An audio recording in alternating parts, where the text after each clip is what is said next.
Football is officially back, and it did not disappoint. Was last night a sneak peek into perhaps the, should I say it, NFC Championship game? It was so fantastic. Nick's favorite matchup of the weekend, Chiefs, Browns. Will Baker make a statement against Mahomes? And how can we not talk about the non-call heard around the world? Wait for it. There it was. Good Friday morning, everyone. Welcome to First Things First. Jenna Wolfe alongside my guy, Nick Wright, my guy, Chris Broussard, and Kevin Wildes. Nick, did Brady get bailed out yet again?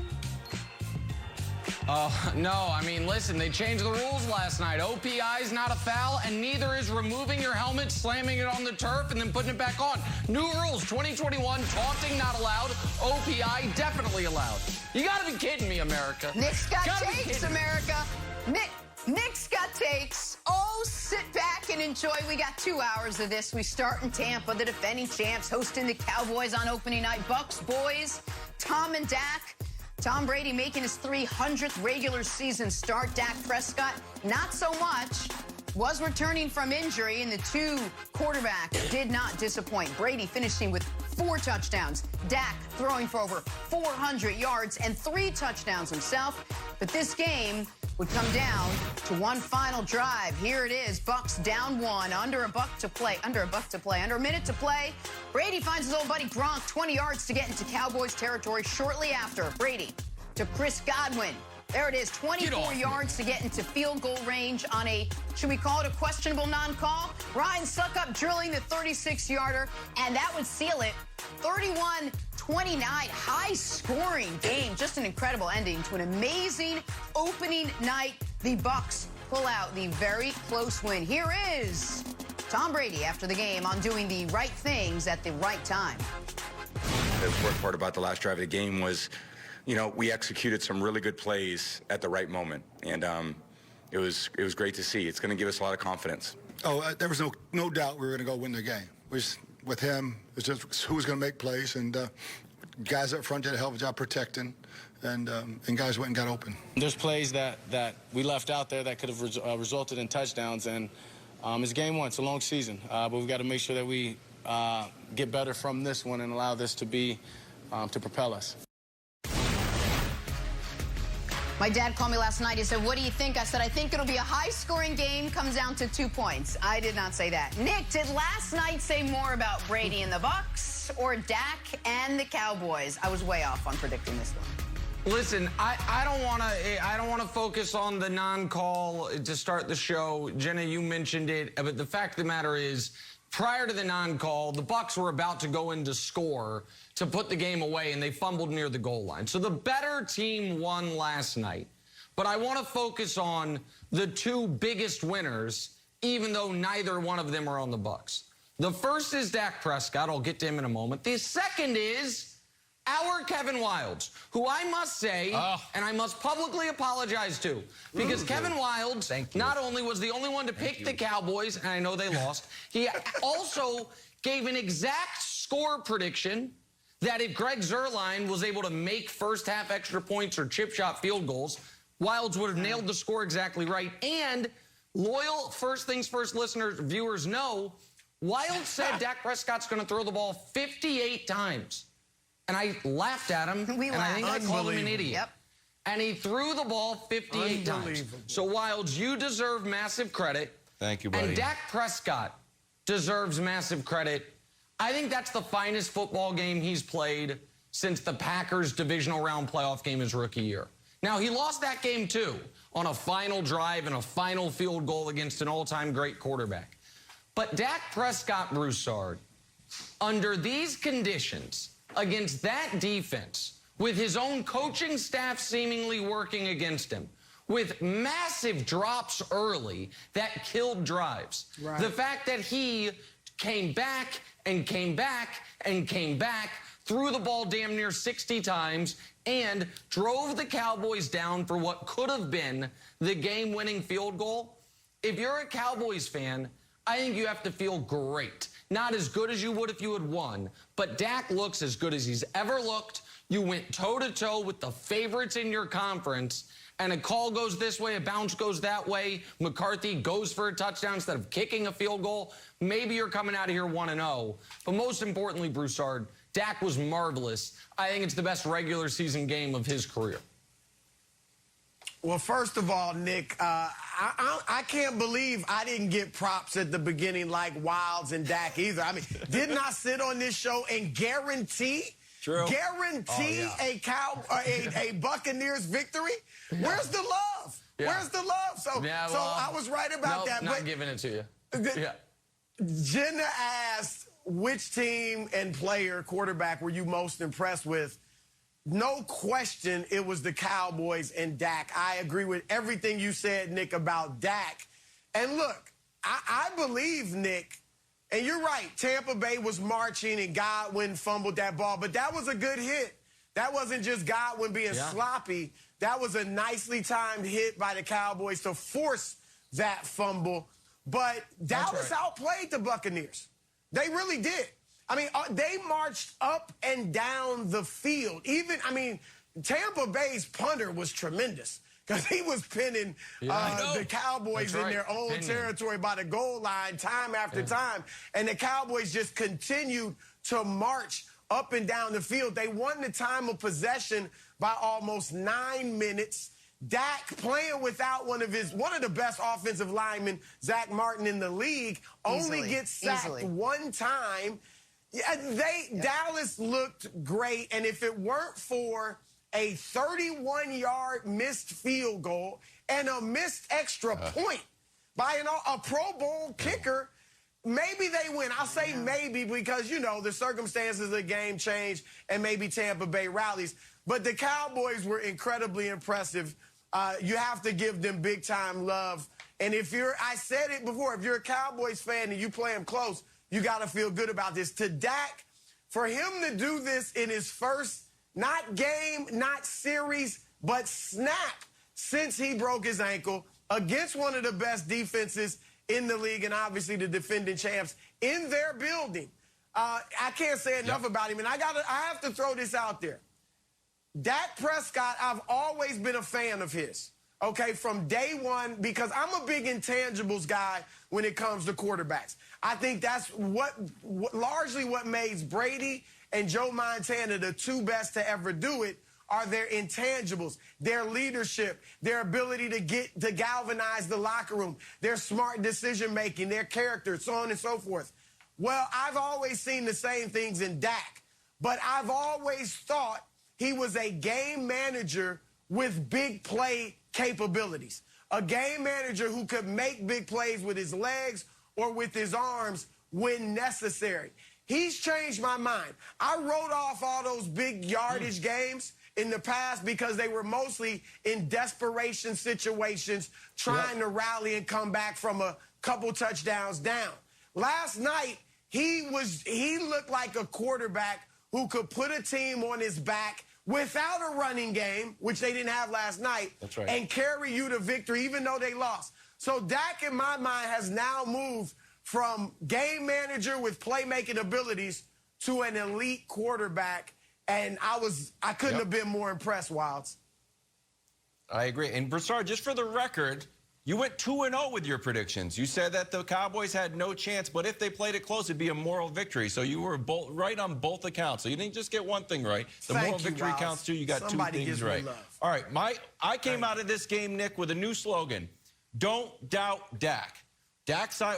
Everybody wants. There's a whole careers to be made from doubting Dak Prescott. Oh, he's going to get franchise tagged again. Dak's like, it'll work out. He signs a huge contract. He ends up getting hurt. He's like, I'll be back and better than ever. No, he's going to be rusty. He comes back better than ever.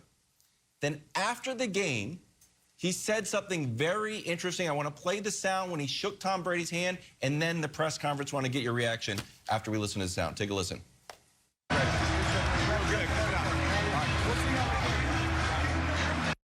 Yeah, I think I told everybody we'd see him again. And that's just the confidence that I have in this group. And the expectations I have is this is a playoff team that's going to make a big push this year. And we've got to continue to get better, and we'll make a step from tonight. And we'll find a way to get better tomorrow. And that's the process. We're going to stick to it. And we've got a good team and good men, and yeah, I'm excited about this season. Nick, usually we get a bunch of pablum in the post-game press conferences. I believe him. I 100% believe in Dak Prescott. People have been doubting him since the franchise tag. He's played so well and with such confidence. Now I believe the Cowboys are going to the playoffs. Well, listen, I certainly, you know who this morning's not good for? Folks who were thinking Washington could win that division. Folks who were like, oh, no, I'm telling you, that defense, Dak Prescott, if you put the best qualities of all the other quarterbacks in the NFC East into one human being, they're still not as good as Dak Prescott is right now. Now, that's a compliment to Dak. It also talks about the state of the quarterback situation in that division. Cowboys are going to the playoffs, I believe. I think they're going to win that division. But I also think you now have to look at it and say, if that is going to be a playoff matchup we get again, I think the Cowboys go into it saying, we know we can win. We absolutely, unequivocally know we can beat these guys. And I think that, and we'll talk more about this element later, Broussard, but you alluded to it. I think the fact that the Cowboys were able to do that in a game where I thought they were poorly coached, they had bad special teams, and got nothing from their running game speaks really well for their chances, particularly over, and Collinsworth made this point repeatedly on the broadcast, they don't play another really good team until Kansas City in Week 11.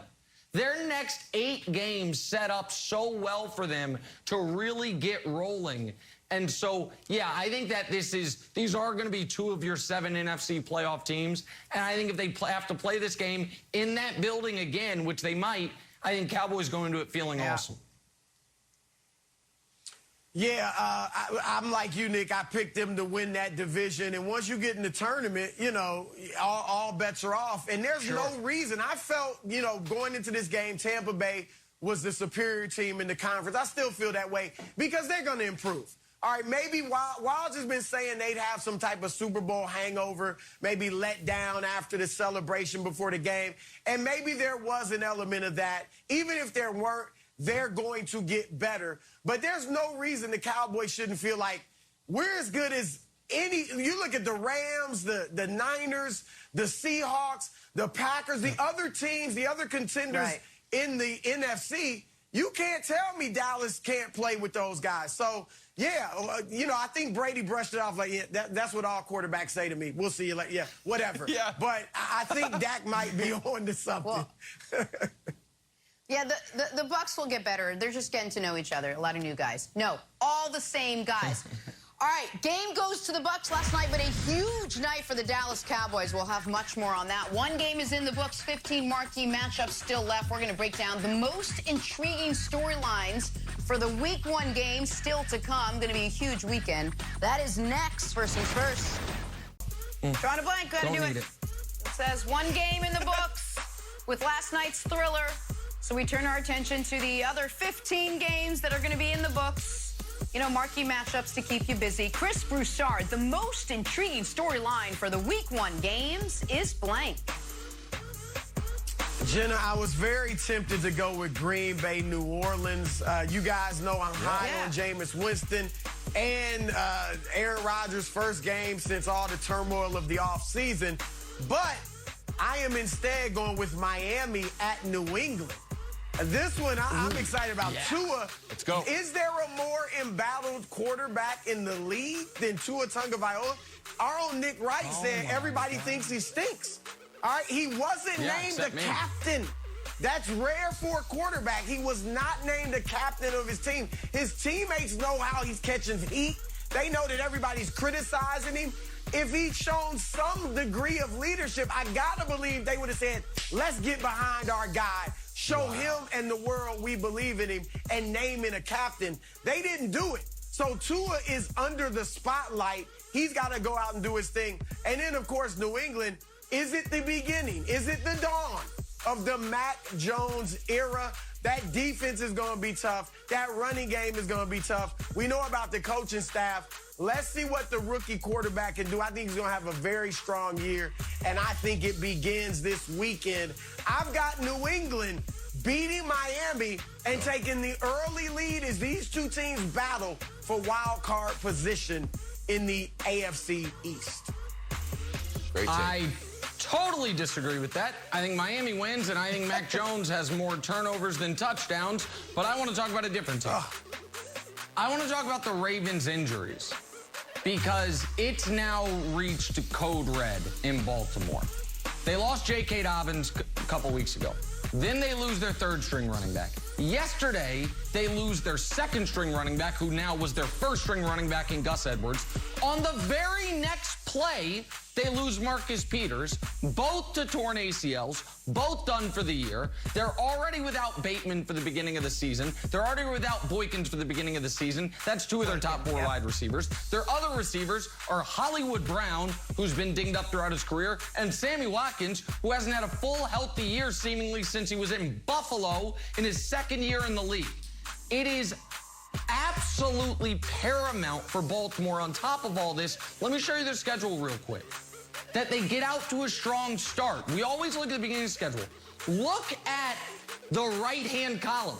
First of all, Cleveland, week 12. Then Pittsburgh, Cleveland again, Green Bay, Cincinnati, good. Rams, Pittsburgh. Somehow they have all four of their games against the Steelers and Browns in the final 7 weeks of the season, plus a Rams-Packers games in the final 7 weeks. So if any team has to start off like 7-3, it's the Ravens. And with all these injuries, I don't know how they're going to do it. So I think Baltimore, it's too late to amend playoff picks, but I would be considering it right now. Maybe the Jags steal Baltimore's wild card spot, because it's, at some point you reach a critical mass wilds for injuries when it's one position group, Broussard, and I think they might have already reached it in Baltimore. I'm really worried. Oh. No, it's scary. And the thing is this may force Lamar Jackson to run more than usual, or not, maybe not usual than that was planned. And Lamar's the type of guy who's just going to play and do what it takes to win. So I could see him running a little more than they had hoped he would have to run just to try to get some W's. Agree. But that also could mean more hits, puts him in, harm's way a little more. So this is something to definitely watch, Wilds. Okay, so my answer here is Jets-Panthers. Zach Wilson was asked, hey, do you think about playing Sam Darnold? And he said, no, it's definitely not something I think about. Like, all right, well, since I asked the question, now can you think about it? It's like, don't think about a purple elephant. Like, it's definitely, there it is. I'm thinking about it now. So now, if Sam Darnold plays well, I think Zach Wilson has to be like, that guy was no good when he was wearing, this jersey. Now he's really good. So I think I'm very intrigued in how Zach Wilson will respond. And if Sam Darnold was just kind of like, unfortunately, touched with the Jets curse, and if he plays well now that he's teamed with our guy, Christian McCaffrey. Also, let's see how good Christian McCaffrey is coming back. It's a little bonus take there. Bonus take. I'm with Wilds. That's the game I'm looking forward to. Back to our top story. Cowboys down in Tampa taking on the defending champion Bucs last night. I think we all wondered how Dak was going to look in his first game back since his ankle injury last year, his shoulder injury this year, and the Dallas quarterback silenced us all, finishing 42 of 58 for over 400 yards and 3 touchdowns. Cowboys falling short in the end, but their fans can take a deep sigh of relief that their quarterback did not miss a beat. Here is Dak Prescott after the game. I never questioned my health or being able to throw it 50 times or how I'd feel out there. I know all the work that I've put in over the offseason, through training camp, just everything that I expected to go out there and be able to leave it all out on the field and do whatever I need to do to help this team or give us a fighting chance. We came up short, bottom line. Obviously, we fought hard. We fought all the way to there to the end. That's a good football team that we're playing. They got us by a field goal right there. We've got to be better situationally in the red zone. Defense did a great job giving us chances when we didn't convert touchdowns or field goals and getting us the ball right back. They did an incredible job, and we'll get better because of this one. Obviously, it was tough. Tough anytime you don't win, as I said. It's the expectations for this team, for myself, and yeah, came up short. Look, maybe it's because I'm knee-deep in Hard Knocks, but I feel like Dak has really stepped it up as far as like being a leader on this team to everyone. But Broussard, it doesn't count in the win column what happened last night, but can you call last night a moral victory for the Dallas Cowboys nonetheless? Well, Jenna, as Wild so adroitly pointed out earlier in the show, when Nick tried to throw shade at me, I called this. All right, I said this could be a moral victory for the Cowboys. And that's exactly what it is, Jenna. Now, the players can't come out and say it. The coaches can't come out and say it, nor should they. No. But they have got to be feeling to a man, oh, we can do big things this year. Like I said earlier, they can play with anybody in the league. That's got to be their mindset. And I know, look, they're confident. They probably believed in themselves to some degree in training camp. But to go out and do it with your quarterback having no training camp hardly, having no preseason games, and you go out there and play the defending champions close. And really, like I said, I believe they outplayed them most of the night. They just didn't get the win. So this is indeed a moral victory. Nick mentioned the schedule earlier. They don't play another team that made the playoffs last year until week 11. What they've got to do is capitalize. All right, they've got to capitalize on that light schedule. They can't get big-headed. We've seen Cowboys teams in the past that look promising, but they got big-headed, they got haughty. Whatever it was, something happened to derail them. They cannot let that happen. And with Dak Prescott as their leader, I do think they'll avoid that. So, Nick, this was most definitely a moral victory. Again, don't look to hear him say it, but it was. All right, so you're right that I won't give you credit for calling this game correctly when you gave the Cowboys a 0% chance to win and it came down to a field goal at the gun. I will give you credit for proper usage of the word adroitly on sports television. I knew it. That was marvelous. I was going to say, I was like, it's kind of encroaching on my corner a bit, but I'll allow it. It's well done. Here's, however, why I think the Cowboys Wilds, you know, part of the Cowboys, if you're Jerry Jones, let's just take from his perspective, part of him feels good. We went toe-to-toe with the Bucs, the champs. We could have won. Dak was marvelous. CeeDee Lamb, despite the drops, played well. Amari Cooper played well. You lost Michael Gallup mid-game. He still threw for 400 yards. All of those things go in the moral victory column. Here's what doesn't. Zeke might just be done. Like, Zeke was terrible. And it's like, oh, no Zach Martin, got it. But Dak was fine. The pass protection was fine. Zeke had one run that wasn't a net negative play, not yardage, but as far as helping your chances to win. Here's another reason Jerry Jones, I think, might not feel great this morning, not feel like a moral victory. Guys, I hate to do this game one, week one, but Mike McCarthy's just not good. And he just keeps making the same mistakes again and again and again. Hey, we're playing Tom Brady and the Bucs. Here's a crazy idea. Don't kick field goals from inside the 5. Here's another crazy idea when it comes to field goals. When your kicker, before the game, is talking to the sideline reporter, he's like, I got to be honest with you. Had back surgery, and I don't feel like myself. Hey, Zerline, 60-yarder before the half. Give Tom Brady a chance to get 3 points himself. Okay, well, you and Mike McCarthy are the only human beings who did. Greg Zerline didn't like it. Cowboys bettors didn't like it. Nobody liked it. They were trying to give Brady 3 points before the half. So, yes, there is the factor, Wilds, that they showed they can hang with the Bucs, and that's a moral victory, I suppose. But Zeke looks awful, and he is tied to that team for this year and next year. People are like, oh, trade him to Baltimore. You can't. The cap stuff, you can't. And McCarthy, he just makes the same game management errors I've seen him make my whole life watching him. So that stuff ain't great, Wilds. Okay, I agree. And look, I was filled with optimism earlier in the show. I was happy for Dak. I was happy that football was back. But I have to introduce a new character, Broussard. His name is Bummer Brian. So right now, it's not your old buddy Kevin Wildes, it's Bummer Brian. So here's Bummer Brian. If everybody's like, hey, guy in the locker room, like, yeah, moral victory, everybody. Old Bummer Brian would be taking off his shoulder pads like, guys, hate to break it to you. Tampa Bay turned the ball over 4 times, and according to a Bill Barnwell tweet I read, he hasn't won a game like since Tom Brady's team hasn't won a game like that since 2012. So the idea, fellas, before we get too excited, that we played great, Tom Brady's team, he didn't do it, gave us the ball 4 extra times. And he did it twice. And we lost the game. So if we do it, if we play them again, the idea that the GOAT is going to give us 4 turnovers is not going to happen. We're not actually as good as we thought. The moral victory should go out the window. We won the turnover battle and lost the game. And that's your report from your new character, Bummer Brian. I'm confused. Wildes had the Cowboys not making the playoffs yesterday. Today, in the first segment, you had them going to the Super Bowl, it sounded like.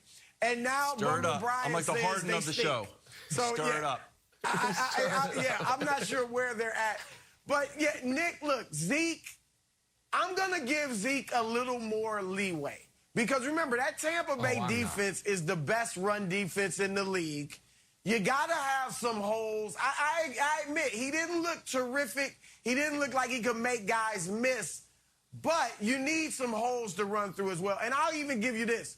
Tony Pollard, in his brief, bit of action, he looked more impressive than Zeke. Just his 3 carries, he did look like he was running the ball better than Zeke. So I'll give you that, but I'm not going to throw him out at this point. Also, Nick, you got to admit that defense looked a lot better. Now, one of the turnovers, the Hail Mary, whatever. But they did force a couple other turnovers, even the Leonard Fournette drop pass. But they capitalized on it as far as getting the interception and making a play. No, but and the those were forced turnovers. It was horrible last year. I give them credit for that. They looked a lot better, so you got to give them that. It wasn't just like, and they could have had another one. Good job by Brady. I forget who was coming off the rush, but they were coming off the left side and hit Brady right on the arm, and Brady held on to the football. So there could have been a 5th turnover, theoretically, if Brady... So, no, the defense, you're right, made big plays in big spots. And both of the fumbles were forced fumbles, not just bad luck fumbles. You had one punched out by DeMarcus Lawrence, and then the one at the goal line was a great play in a critical moment. So I give them credit for that. The Zeke thing, though, I don't. And a little rule for me whenever it comes to preseason predictions or analysis is if the storyline surrounding a player, a professional athlete, particularly in football or basketball, is, got in shape. I'm like, all right, that's a terrible sign. You're not CeCe Sabathia, fellas. You're a running back in your mid-20s. The idea that the story with Zeke was, he finally got in shape. The hell have you been doing? If you're in your mid-20s in America, you probably should be in shape if you're an accountant, much less the running back for the Cowboys. So the idea that we were supposed to be optimistic about Zeke Wildes because, last year he was a little overweight. What? You're a pro football player, bro. What? So what do you want Zeke to do, though? Honestly, against the Tampa Bay had the number 1 rushing defense last year. But how good do you want? You want to run for 100? They're the number 1 rushing defense. Okay. Have more than one run longer than 5 yards. How about that? Okay, guys, hold. Real quick. He is the 2nd highest paid running back in football. He's got to be good. If the Cowboys are going to be good, one of their top paid guys have to be good. We know how they built the team. It's around their top guys. And he might be 3rd highest paid now because new guys have gotten deals. But he's one of the highest paid backs in football. And he stinks right now. And he wasn't very good last year. That's a problem. And it was a problem for them last night, Jenna. All right, well, maybe he just doesn't know. I'm sure someone will let him know. Let's stick with that game. All right, moving on to Tampa with the defending champs hosting the Cowboys opening night. Bucs and boys, Tom and Dak for Brady. His 300th regular season start for Dak. Returning from 2 injuries, not 1. And these 2 quarterbacks did not disappoint. Brady finished with 4 touchdowns, while Dak threw for over 400 yards and 3 touchdowns himself. But this game came down to 1 final drive. Here we go. Check it out. Bucs down 1, under a minute to go. Brady finding his old buddy Rob Gronkowski 20 yards to get into Cowboys territory. Shortly after, Brady connects with Chris Godwin for 24 yards to get into field goal range. Questionable non-call. Ryan Suckup drilling the 36-yarder to seal the win. 31-29, close one. Oh, says Mike McCarthy. Oh, I wish I made all the right decisions. An incredible ending to an amazing opening night. Bucs pull out the very close win. Here is Brady after the game on doing the right thing at the right time. The important part about the last drive of the game was, we executed some really good plays at the right moment. And it was great to see. It's going to give us a lot of confidence. Oh, there was no doubt we were going to go win the game. With him, it's just who was going to make plays, and guys up front did a hell of a job protecting, and guys went and got open. There's plays that we left out there that could have resulted in touchdowns, and it's game 1. It's a long season, but we've got to make sure that we get better from this one and allow this to be to propel us. Hey, Greg, did last night say more about Tom Brady and the Bucs or about Dak Prescott and the Dallas Cowboys? Well, I'll say this. It said a lot about the Dak Prescott and Dallas Cowboys, but I think it said more about Tom Brady and the Tampa Bay Buccaneers. And the reason why I say that is because when you win a Super Bowl, you obviously know that all other 31 teams are targeting you. Every single game that you play an opponent, you're circled on their sheet. And so with them coming out, yes, they showed some rust, they showed some inconsistent plays, but they found a way to win. And ultimately in week 1, you're going to see some unscouted looks, some things that you're not prepared for offensively as well as defensively, and they found a way to get it done. Tom Brady, at the age of 44, we heard him say this about he's going to play as long as he feels like he can win a Super Bowl. He can still win a Super Bowl playing the way he played last night. The first half, he was lights out, and those interceptions, they weren't on him. He had some throws that he wants back, but this team looks really good. Defensively, I'm not concerned. They will get better. They will get pieces back. I like the Bucs. Greg, here's my thing, though. I expected greatness from the Bucs. This is what I expected. I expected them to beat Dallas more easily than they did. So I was more impressed with Dak. I thought we learned more about Dak and the Cowboys than we did about the Buccaneers, because we learned that they just may be a contender. I thought, Greg, that they outplayed Tampa Bay. They obviously didn't win on the scoreboard, but I thought they outplayed them. If they get that 31-yard field goal made, if they make that extra point, they very well could win that game. They marched up and down the field. They only had 2 3-and-outs without one of their best offensive linemen. Dak only got sacked 1 time. They won the time of possession by almost 9 minutes. And defensively, one of the worst units we've ever seen defensively for 3/4 of last season. They looked good against one of the best offenses with weapons galore last night. And I got to shout out Trayvon Diggs. As I'm watching the game and just kind of scribbling notes in my pad, I noticed that Trayvon Diggs was lined up on Mike Evans 39 out of 47 plays.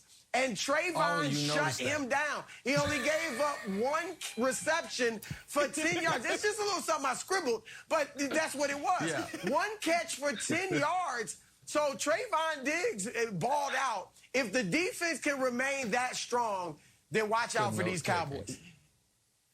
It's a really solid note taking. That's good. So you write in your diary also. I love that. We both do it, Broussard, me and you. Let's turn our attention to the big non-call last night. Chris Godwin's crucial 24-yard catch that set up the game-winning field goal. Some saying it was a flop, Some saying it was a push-off. Some saying nothing because they didn't see it. They just didn't watch the game at all. Don't listen to those people. Here's what Godwin had to say. Take a listen. No. I'm never worried about offensive pass interference. Just try to go out there and make a play. I think it's just like a little like hand fighting on both parts. But, you know, he had some good coverage. It was a great pass, and I just try to make a play for my team. Never worries about OPI. Hey, Greg, you had over 570 receptions in your career. What did you make? Take Nick out of it for a second. What did you make of this play? You know, when I was playing, this was legal. Like, it was illegal, but we got away with it. The offensive pass interference wasn't a big call. But in today's game, the way they call it, there's so much discrepancy, and this is why I don't like it. You have to throw this because he did disengage the defender at the end, and I'm a receiver. I don't like it, but because they're both in an arm wrestling battle, which we heard Chris Godwin say, but at the very end, he does disbar the defender with his arm. And once that arm extends, you typically have to see a yellow flag thrown. Look at the arm extend right there at the end. Once you see that, that is typically indicative of offensive pass interference. So, Greg, let me defend the officials on this one for a moment, but then I want to show a different play. What you're basically saying is you want it called consistently. And what I would argue is this is called very consistently. That is offensive pass interference as long as Tom Brady isn't the one throwing the ball. And if Tom Brady is the one throwing the ball, it's not. Like, that's how it's called, and that's how it's usually been called historically. And so was this a no doubt about it egregious miss? No. This is a judgment call. I think it's 60-40 OPI in most circumstances, but it happens. But the play earlier that led to, instead of being first and goal, a field goal by Dallas is beyond me. And that's Levante David getting upset, ripping his helmet off, banging it on the ground, and then walking. And what is more baffling about this is the gaslighting by folks on Twitter saying, actually, that's not against the rules. What? And then they're sending me screenshots saying, no, look at the rule book. It says it's only a penalty if you take your helmet off. And this is what it says in the rule book. To taunt an opponent, okay, he's not doing that. To celebrate, oh, he's not doing that. Or in demonstration. Well, that's a demonstration. It's a demonstration of frustration. And if that's not against the rules, you know who'd love to know it? Keanu Neal, who plays for the Cowboys, who a few years ago popped his Achilles. And after he popped his Achilles, when he's laying on the ground, threw his helmet off in frustration. And the referees flagged him. It's an amazing clip. You can go watch on YouTube. The referees make him take a timeout for the injured player and flag him because he's on the ground with a popped Achilles and he threw his helmet off. My whole life watching football, that's a flag. And that is a massive spot in the game. It's going to be first and goal. Instead, it's a field goal. Now, amazingly, they end up making the field goal, and Zerline did rally at the end of the game. But those are two calls, in my opinion, Broussard, that typically go one way. And, it just happens. It just happens that they went the way of Brady's team. It just happens. But that's a flag, man. In fact, real quick, before you go, Broussard, Greg, just tell me, that's a flag, right? Your whole career playing, is that a flag? That's a flag. That's a flag. Okay. Every single night you play football, that happens, it's a flag. Okay. All right, look, I'm shocked. I'm shocked that Greg Jennings has gone over to the dark side. Against the receivers, Greg, this was not offensive pass interference. All right, and here's the proof. Jordan Lewis said he didn't say it was. After the game, if anybody has reason to complain, when they're in films, they're going to point this out to Lewis. And what human being wouldn't say, but it was offensive pass interference. Coach, he pushed off. If I'm in the press conference after the game and I'm asked about it, I'm like, yeah, you saw it. Everybody saw it. You can say it in a way where you don't get fined or whatever, but you saw his hand extend. He pushed me down. I didn't flop. He didn't say it. He said, I can't call it like that. He said, the ref said no call, so it's a no call. So if Jordan Lewis isn't calling it an OPI, then I'm not going to sit here and do it. Lewis knows he had his hand on his back. He knows he had his other arm he was hooked underneath Godwin's arm. So Godwin was like, get my arm off me, dude. Let me get away. And he made a great catch. So enough, Nick, stop it. That was a great play. And Greg, come back, Greg. Come back from the dark side. I don't need to come back from the dark side. Nick, Chris, I'm always with the receivers. But here's the deal. I don't care what Lewis said. Like, the coaches are going to submit this play as a possible offensive pass interference call that was missed. And because of the disbar at the very end, it is what they call in the National Football League today. They didn't call it last night. I'm not saying one side or the other or the refs just completely egregiously, like Nick said, missed this call. But this right here, yes, they are wrestling. Both defenders are. And so the receiver does have the opportunity to get hands off within the framework. Once you go outside of the framework, which it happened at the end, and you can distinctively see the defender. He doesn't just fall just to flop. Like, I'm sorry, he's backpedaling, and I've been in that position where any little push gives you an advantage. I've done it my entire career. But good to know, and Jordan Lewis, if this happens to you again in a big spot, at least you know you can rip your helmet off and slam it on the ground because you're upset. Not against the rules in the NFL. So at least you can do that to, you know, cleanse yourself a bit. Didn't know. Hope to see it a lot this weekend. All right, we are going to take a turn now and get back to some football. We have a big weekend coming up here. Chiefs hosting the Browns on Sunday, just one of the games. This Sunday's lineup. Our Fox Bet Sportsbook friends have KC favored by 5.5 points over Cleveland. So do my regular everyday friends, like Marnie. And if that's not enough, check out these rather jarring stats. The Browns' Week 1 record since 1999, 1-20-1. Meanwhile, Mahomes, a perfect 10-0 in September. So, Nick, odds stacked against your Browns, taking on your Chiefs. Not sure how many teams you can have, but that's not important. Again, do you expect Baker and the Browns to make a statement against Mahomes and the Chiefs? No, I do not. And they're not my Browns.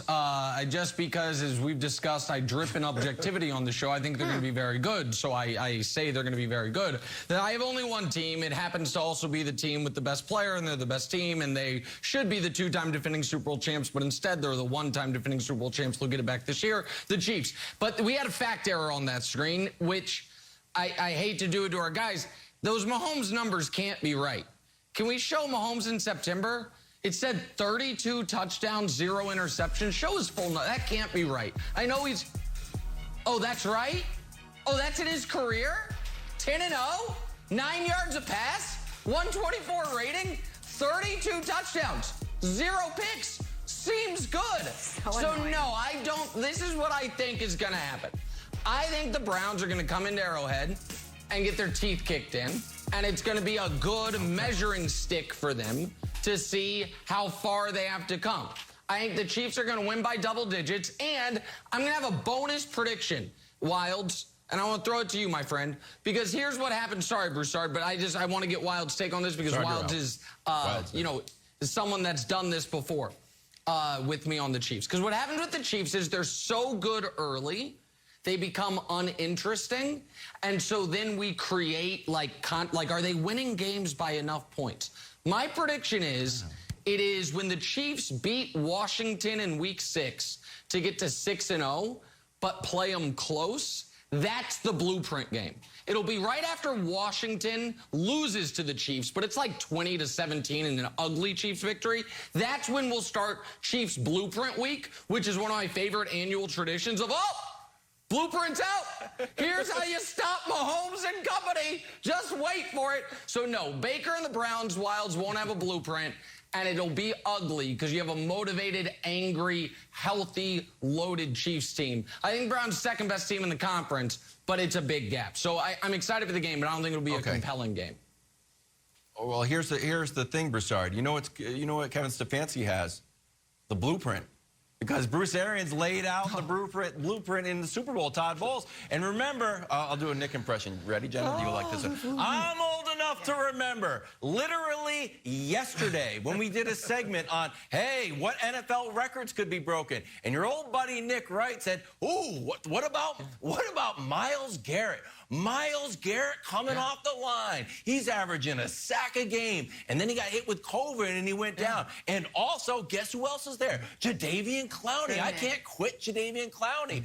But, week 1, you're in now. You're in the vice grip now because they're playing your Chiefs. And you know that the last game you lost, Mahomes and Ndamukong Suh getting punched in the head. So, but you know what the blueprint week came early, my friend. We still got it. So I think I could see the Browns coming out, the Browns defense specifically, coming out and putting a little pressure on Mahomes. I could see the Browns pulling off an upset. Nick, I imagine you want to respond to that because he did sun you on that. No, so I want to hear you. Want to defend that? I want to hear you. No. Myles Garrett will have a great season. No, Myles Garrett will have a great season, but it won't. It'll start in week 2. Hey, maybe I'll have one sack on Sunday when they're down by 17. But no. The Myles Garrett take is not in conflict with the Patrick Mahomes Chiefs take, for the record. But go ahead, Broussard. Well, let me say this. All those numbers you guys threw up to support Nick's take, they mean nothing. Yeah. Freddie Kitchens isn't coaching. Hugh Jackson isn't coaching. I don't even remember who their quarterbacks were. Tyrod Taylor and the like. None of those guys are here. This is a new regime from the front office to the coaching staff to the roster. So you can throw those numbers out. I think they've actually lost 16 straight openers. Throw it out the window. And throw Kansas City's out the window, too. Because as Wild said, now everybody is more prepared to play the Chiefs. Now, I'm not going against the Chiefs. I'm just saying, like, Nick's acting like they're just going to roll over the Cleveland Browns. No, this will be a nail-biter, Nick. This is going to be a lot like what we saw last night. And I don't mean Cleveland will outplay Kansas City but lose. I mean after this game, when Kansas City wins, I'm picking them to win, but we will be looking at the Browns saying, they're tough. And I know everybody thinks they're going to be tough already, but the Browns will leave the game feeling like we can beat them. We can beat them, and everybody else watching will be feeling like they might beat them.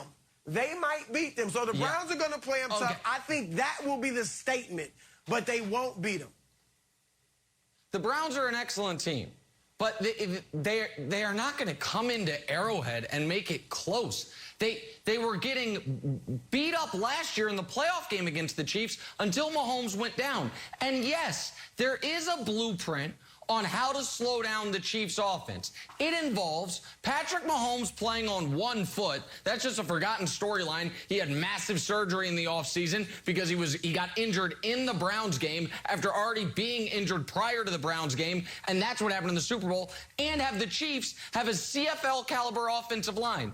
If those things happen, you can beat them. Unfortunately for the league, those things aren't the case right now. Mahomes is healthy. The offense is healthy. They have a rebuilt offensive line. I think the Browns are an excellent team. This isn't shade on the Browns. But prior to the Super Bowl, the Chiefs with Mahomes had won 25 of 26 games. Beating the Chiefs was such a big deal that the team that did it, I think they're hanging a banner in their new stadium. I know they took victory laps around Arrowhead before their season went off a cliff after those victory laps. Like, we've seen this team with a healthy Patrick Mahomes and a healthy offensive line lose once in 22 months. Once. The idea that the Browns are going to make it close, no. You know who will make it close, Jenna? Teams later in the year when the Chiefs are bored. Those people will make it close. And this isn't me being a homer. This is just a cogent, emotionless analysis of the team with the best coach, the best quarterback, the best wide receiver, the best tight end, the best safety, and arguably the best home field advantage in the sport. And this game's in Arrowhead, back with fans again. And a mediocre defense. Foolproof, guys. It's foolproof. Back here with Greg Jennings talking our top story of the day. Cowboys down in Tampa, taking on the defending champion Bucs last night. I think we all wondered how Dak was going to look, right? That first game back since the ankle injury last year, since the shoulder injury this year. Look, the Dallas quarterback silenced all of us. He had a great game, great night. 42 of 58 for over 400 yards. He threw 3 touchdowns. Now, the Cowboys fall short in the end, but their fans can maybe take a deep sigh of relief that their quarterback didn't miss a beat. Here was Dak Prescott after the game. I never questioned my health or being able to throw it 50 times or how I'd feel out there. I know all the work that I've put in over the offseason, through training camp, just everything that I expected to go out there and be able to leave it all out on the field and do whatever I need to do to help this team or give us a fighting chance. We came up short, bottom line. Obviously, we fought hard. We fought all the way to there in the end. That's a good football team that we're playing. They got us by a field goal right there. We've got to be better situationally in the red zone. Defense did a great job giving us chances when we didn't convert touchdowns or field goals and getting us the ball right back. They did an incredible job, and we'll get better because of this one. Obviously, it was tough. Tough anytime you don't win. As I said, it's the expectations for this team, for myself, and yeah, came up short. Says all the right things. Greg, I know it doesn't count in the win column, but can you call last night a moral victory for the Cowboys?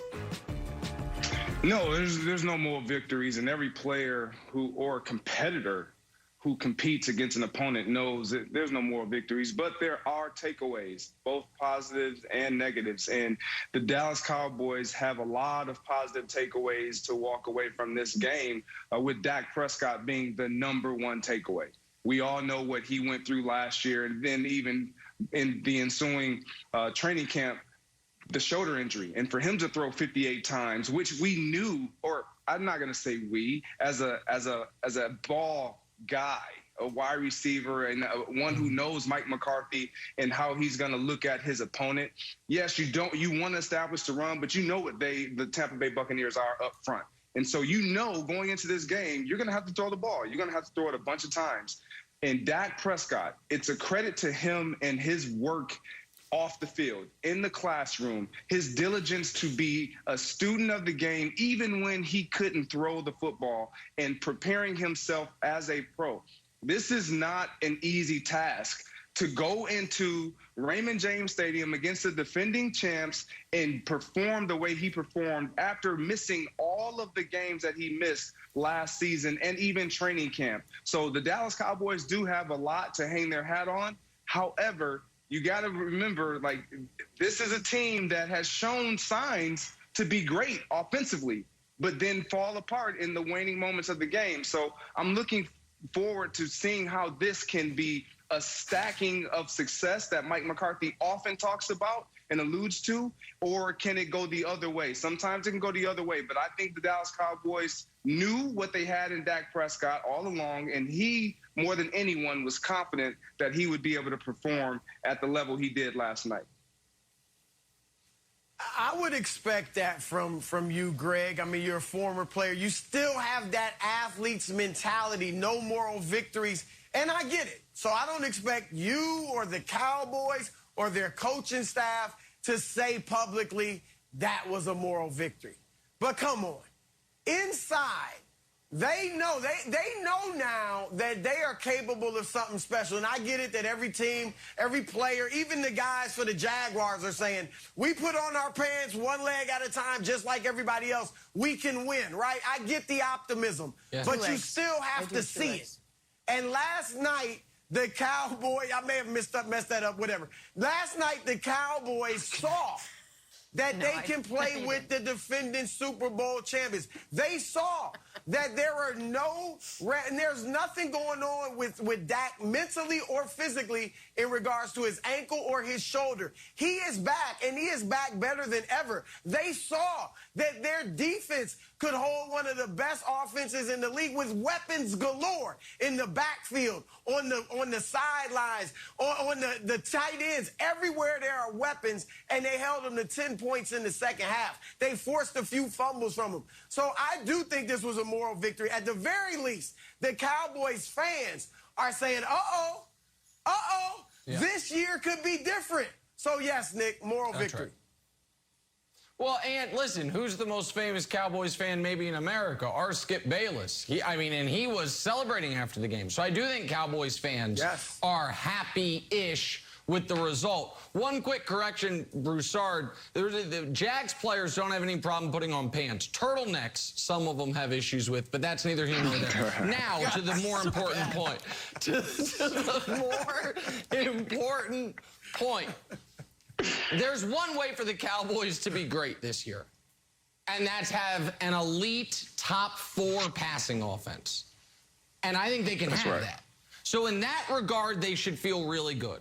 And Dak Prescott, it's unbelievable, these numbers. If you look at Dak's last 5 games that he's played in full, so the 4 games he played last year before he got hurt in this game, he's averaging 50 pass attempts per game. In the last 2 years in the NFL, there have been 8 games where a quarterback threw 55-plus times.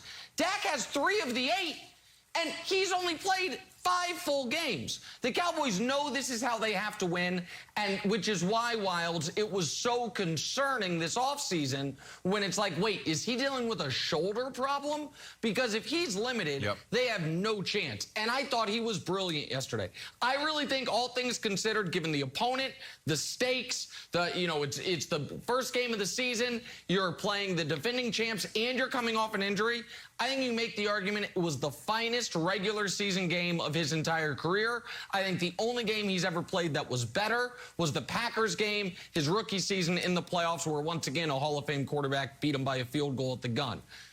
With that said, the non-Dak stuff, not only is it not a moral victory, it's greatly concerning. Mike McCarthy once again showed he won't learn from his mistakes. You're not going to beat Tom Brady with field goals. Certainly not going to beat Tom Brady with field goals kicked inside the 5. Not even to mention the nonsense field goal he kicked at the end of the half. It almost gave Brady 3 points. But the other element is, Wilds, what are you going to do against a team, and there's not many of them, but a team with a great pass rush and secondary? Because the Bucs have a great pass rush, but not a great secondary. One of their guys got hurt. So what are you going to do when you play a Rams team, potentially, where it's like, man, we're going to have to run the football? Man, I think Zeke might be cooked. I think Zeke might just be cooked. And so that is, to me, Dak was awesome. I mean, look at that. Look at that. And last year was Zeke's worst year of his career. And so I think there are positives and negatives. All the Dak stuff, Wilds, is a massive positive. But the coaching and the fact that you might have an albatross contract on your hands at the running back position, that's an obvious negative. Okay, Zeke wasn't awesome, but we didn't expect him to be awesome. We know that the Bucs had the best rush defense last year. We knew they were going to be tough to get past. And Zeke had only 1 run for 13 yards, had a little skip. I thought that was nice. Nick, do you give Zeke a pass because he had the play broke down on this play when he could have scored a touchdown? Tight end misses the block, and Zeke gets gobbled up. I don't think this is Zeke's fault. Now, you can tell me, Derrick Henry makes that play. But I think collectively, we know that Zeke is not Derrick Henry. I don't blame Zeke for that. I blame the tight end. Okay, so listen. So, Greg, tell me if I'm wrong here. Because, yes, that's a missed block by the tight end, and it's a good find by you. But Zeke, his rookie year, scores anyway. Zeke either gets to the corner or goes through that guy, or he's a corner, or go over him. It's not that. So that wasn't Ndamukong Suh gobbling him up. So that's it was a missed block, Greg. But also Zeke, his rookie season, scores despite the missed block. I agree 100%. This is a great play by the defender. However, as a running back, you are taught if it's one-on-one, you got to make a guy miss. You got to make one miss. That is the rule of thumb. When you are the ball carrier, you got to make at least one guy miss. He didn't do that. If he makes this guy miss or puts his shoulder down and gets physical, maybe a different result is the outcome. But for me, I don't think Zeke is washed. I don't think it's a little premature because Wild, you hit it. This is the best rushing defense in all of football last season. And Ezekiel Elliott, again, going into this game, you had to know you're not going to beat them running the football. you got to see what you're going to look like as an offensive passing team. This is what we know the Dallas Cowboys can be successful at. If they're going to win games this year, it's going to be on the shoulder of Dak Prescott, not Ezekiel Elliott. He's going to be more involved in the passing game and more of a threat in the passing game than he will be in the running game. So I don't think even at all this year is going to be even close, remotely close to being Zeke Elliott needs to carry the load. I'm with you, Greg, in saying that this is premature. I'm not ready to say that Zeke is done and he just can't get it done anymore. Last night, the game plan simply was not for him to get off. I mean, it's surprising he even had 11 carries. At half, it was, what, 4? You know, they didn't really give him the ball. And Zeke, if you look back to when he was at his best, he was a guy that was used to carrying the ball 20-some-odd times or close to 20 times a game and get going. So even Tony Pollard, who's certainly not washed, and last night did look better than Zeke in the brief moments that he got the football. If Zeke isn't quite what he was, I think Pollard can help too. He's not an every down back, but I think Pollard is going to do some exciting things for them here and there as well. So against teams that don't defend the run as well, Nick, I think the Cowboys, I'm going to give them time at least to see if they can get the running game going. I'm not going to judge them and make a definitive decision for the rest of the year or career on Ezekiel Elliott based off the first game of the season against the best defense in the league run-wise. I guess I'm not basing it just off the first game of the year. I'm basing it off of all of last year, where he set career lows in basically every category. And then I understand the Bucs have an excellent run defense. I understand it was a pass-heavy attack. But if those numbers said 11 carries, 33 yards with a long of 13, that means on his other 10 carries, he gained 20 yards. That's terrible. That's terrible. And for a guy who his first 4 years in the league averaged nearly 100 yards, 90 yards rushing per game and 11 touchdowns per full season. And then last year was around 60 yards per game. And then this year starts like this at that position where we've seen guys that it can go quick. That, to me, is concerning. And Mike McCarthy kicking a field goal after Zeke had stopped on that play instead of going for the touchdown is just mind-boggling that in 2021 coaches still do this. So that's not great. But Dak, Jenna, was, I thought he played about as well as you can play, given the fact he did have the one interception. All right, time now for stories to start your Friday morning, sponsored by Ram Trucks, built to serve. The defending champs hosting the Cowboys opening night, Bucs and boys. You got Tom Brady, you got Dak Prescott. Both showed up last night. Tom Brady making his 300th regular season start. Dak Prescott, we know this, coming back from injury. Brady finished with 4 touchdowns. Dak threw for over 400 yards and 3 touchdowns himself. Big night for both, but Brady gets the Week 1 win. Also gets an interesting message from Dak after the game. Take a listen.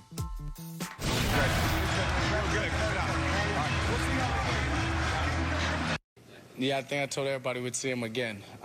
And that's just the confidence that I have in this group. And the expectations I have is this is a playoff team that's going to make a big push this year. And we've got to continue to get better, and we'll make a step from tonight. And we'll find a way to get better tomorrow. And that's the process. We're going to stick to it. And we've got a good team and good men. And, yeah, I'm excited about this season. All right, Kevin Wildes, what'd you make of what Dak had to say there? Well, I think he was talking to 3 people there, Jenna. The first person I think he was talking to was Tom Brady. And we've seen Tom Brady sort of like, omit the handshake sometimes. But this is the first one. Dak came up and shakes hands, usually very nice. But Dak decides again, like, we'll see you again. There's rarely any, trash talking, which I would almost consider this. Lamar Jackson was like, hey, you're the GOAT. Oh, thank you. Yes, I am. Thank you. No, Dak gave it to him a little bit here. The second person I think he was talking to was us, the media, and Cowboys fans. He knows the mic is there. He sits right there, the little fuzzy thing, a little long boom mic. He knows it's there, and he wants everybody to know, hey, guess what? Remember when I told you I'll play on the franchise tag, I'll get a big contract? I did. Remember when I told you I was going to come back from my ankle surgery and I was better than ever? I was. And guess what? We're going to see this team again believe in us. And the third person, Broussard, I think he was talking to was Dak Prescott. I think he's playing with such confidence. It's because of stuff like this that he's sort of like, it's like when you tell yourself, like, I'm going to get in shape, but you kind of have to, like, tell your friend, or, like, you got to keep telling yourself that. He's played with such confidence from not playing any preseason games. When you're watching the game last night, and they got that holding penalty, and it was critical. It was like 1st and 20. Did you think he wasn't going to get a first down? I was like, man, the guy's throwing darts. I think he's going to get it. He just boom, boom, boom. Next thing you know, first down. So that he's playing with so much confidence. I no longer doubt that the Cowboys are going to make the playoffs. And I think if they were to play him again, Cowboys could upset the Bucs. I believe in Dak as much as Dak believes in Dak. Well, Wild, you clearly bought what Dak was selling. I don't think the first person he talked to was buying it, Tom Brady. Like, Brady was kind of like, yeah, dude, whatever. You know, every quarterback I beat says that. All right, whatever. You know, like, Brady kind of brushed it off. But yeah, I do think the other two people, though, the fans and all that, and Dak himself, do believe. And I do believe, because I think they'll make the playoffs. I picked them already to win the NFC East. And once you get to the tournament, we'll see what happens. They could meet Tampa Bay early, although both teams will have very good records, I believe, because Dallas's schedule is weak. So maybe they'll meet late in the playoffs, maybe the championship game. That's what Dak's talking about. But here's what I saw in Dak. I have always been a fan. I'm a big intangibles guy when it comes to quarterbacks. Brady, Montana, intangibles galore.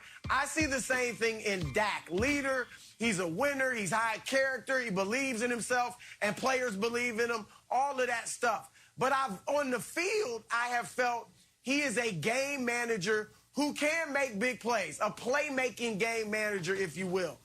But I have amended my view now. I was writing off these big games by Dak, 400 yards, 500 yards, 470 yards in losses because they were in desperation situations. They're down 2 touchdowns or more, and they're desperate, and he's throwing the ball all over the field against softer coverages, all right? But last night, that was not this.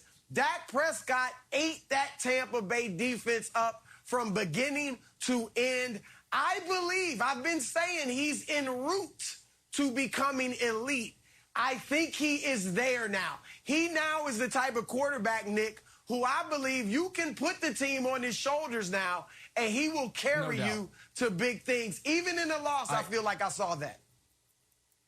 And we spend so much time analyzing NFL games and matchups when the majority of them come down to this question.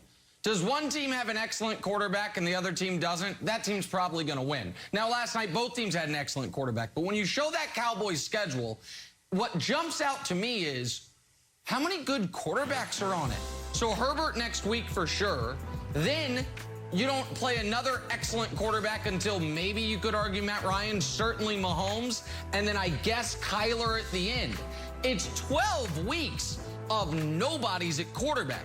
So the Cowboys should be positioned to have an excellent record, which is why, in an odd way, Wilds, last night's loss, while the moment after the loss, Cowboys fans are upset. Then this morning, they probably wake up feeling pretty good, the moral victory stuff. But it'll burn for a while because it could be incredibly important at the end of the year. Because I look at the NFC, I think the Packers are the best team in the NFC. They have the toughest schedule imaginable. So I don't think they can be the 1 seed. All the NFC West teams got to play each other. So I think they're going to beat up on each other enough. None of them are going to be the 1 seed. Dallas's schedule is so light with the offense playing like this, them being the 1 seed, which keep in mind is the only bye, is in play.